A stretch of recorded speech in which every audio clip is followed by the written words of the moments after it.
ছোট বাচ্চাদের কি তেল দিয়ে মাসাজ করা উচিত? বাড়িতে সবাই বলছে যে মাসাজ করার জন্যে সর্ষের তেল ব্যবহার করতে। এটা কি করতে পারি? এটাও শুনছি যে অলিভ অয়েল দিয়ে ম্যাসাজ করা নাকি খুব ভালো। এটা কি সত্যি? বাচ্চাকে মাসাজের প্রসঙ্গে আপনার এই প্রশ্নগুলোর উত্তর পেতে হলে দেখতে থাকুন। নমস্কার। আমাদের এই ভিডিওগুলোতে আমরা চেষ্টা করছি যে বিজ্ঞানসম্মত তথ্য দিয়ে আপনাদের প্রশ্নগুলোর উত্তর দেওয়ার। বাচ্চাদের তেল মাসাজের প্রসঙ্গ এই জিনিসটা নিয়ে অনেক মা বাবাই আমাদের কাছে আসেন এবং তাদের অনেক রকমের প্রশ্ন থাকে। প্রথম যে প্রশ্নটা তারা করেন যে আমি বাচ্চাকে যে মাসাজ করব সেটা কি এমনি করতে পারি, না সেটা তেল দিয়ে করা উচিত? এই প্রসঙ্গে বিজ্ঞান কি বলছে? বিজ্ঞান বলছে যে বাচ্চাকে মাসাজের ক্ষেত্রে আপনি অবশ্যই কোনো তেল ব্যবহার করুন। তাতে কী লাভ হয়? দেখা গেছে যে বাচ্চাকে যদি আমরা তেল দিয়ে মাসাজ করি তাহলে বাচ্চাটার স্ট্রেস অনেক কম হয়। যে স্ট্রেস হরমোন আমাদের শরীরে বেরোয়, যেটাকে আমরা কর্টিসল বলি, বাচ্চাদেরকে তেল দিয়ে মাসাজ করলে সেই কর্টিসলের পরিমাণ কিন্তু শরীরে কমে। প্রথম প্রশ্নের উত্তর।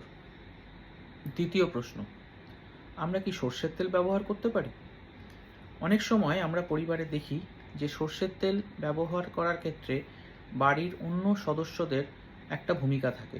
তারা অনেক সময় বলেন যে যুগ যুগ ধরে সর্ষের তেল মাসাজ হয়ে আসছে, কিন্তু এটা বিজ্ঞানসম্মতভাবে কতটা সঠিক? ছোট বাচ্চাদের যে স্কিন, সেই স্কিনের একটা ব্যারিয়ার ফাংশন থাকে। কি এই ব্যারিয়ার ফাংশন? এই ব্যারিয়ার ফাংশন দিয়ে বাইরের জিনিস, বাইরের অর্গানিজম, বাইরের জীবাণু আমাদের শরীরে প্রবেশ করতে পারে না। এই স্কিন ব্যারিয়ার ফাংশনটা সাধারণত কয়েকটা কেমিক্যালস দিয়ে তৈরি হয়। যেমন ন্যাচারাল ময়েশ্চারাইজিং ফ্যাক্টর বলে একটা কেমিক্যাল ছোট বাচ্চাদের স্কিনে থাকে। সেরামাইড, কোলেস্টেরল এবং ফ্রি ফ্যাটি অ্যাসিড, এই ধরনের কেমিক্যালগুলোও কিন্তু বাচ্চাদের এই স্কিন ব্যারিয়ার ফাংশনটাকে রাখতে বা বজায় রাখতে সাহায্য করে। সর্ষের তেল দেখা গেছে যে এই স্কিন ব্যারিয়ার ফাংশনটাকে নষ্ট করে। এটা কিন্তু রিসার্চের কথা বললাম। আর সর্ষের তেল কি করে? সর্ষের তেলে দু ধরনের কন্ট্যাক্ট ডার্মাটাইটিস হতে পারে। একটাকে অ্যালার্জিক কন্ট্যাক্ট ডার্মাটাইটিস বলি এবং একটাকে আমরা ইরিটেন্ট কন্ট্যাক্ট ডার্মাটাইটিস বলি। তাই যুগ যুগ ধরে চলে আসলেও বিজ্ঞানসম্মতভাবে যদি দেখি তাহলে কিন্তু সর্ষের তেল মাসাজ না করাই ভালো। পরের প্রশ্নটি কি ছিল? যে অনেক জায়গায় শুনছি বা পড়ছি বা হয়তো ভিডিওতেও দেখছি যে অলিভ অয়েল মাসাজ করা যায়। সত্যিই কি তাই?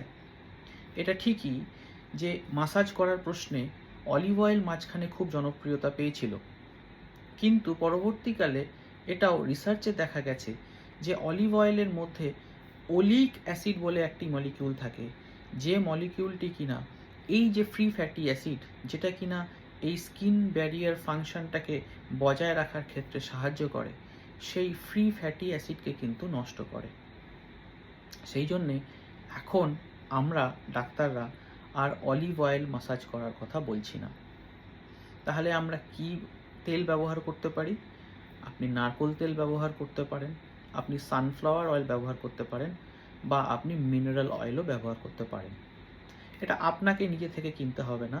আপনি যদি আপনার ডাক্তারবাবুর সাথে কথা বলেন, আপনার ডাক্তারবাবু নিশ্চিতভাবেই আপনাকে এই তেল প্রেসক্রাইব করে দেবেন। তাহলে আরেকটা দিন আরও কিছু মিথ বাস্টিং আমরা করলাম এখানে, যে আমরা আমাদের বাচ্চাদের ক্ষেত্রে কী ধরনের তেল ব্যবহার করব। আশা করি আপনাদের কিছু প্রশ্নের উত্তর দিতে পারলাম। ভালো থাকবেন, সুস্থ থাকবেন। ধন্যবাদ।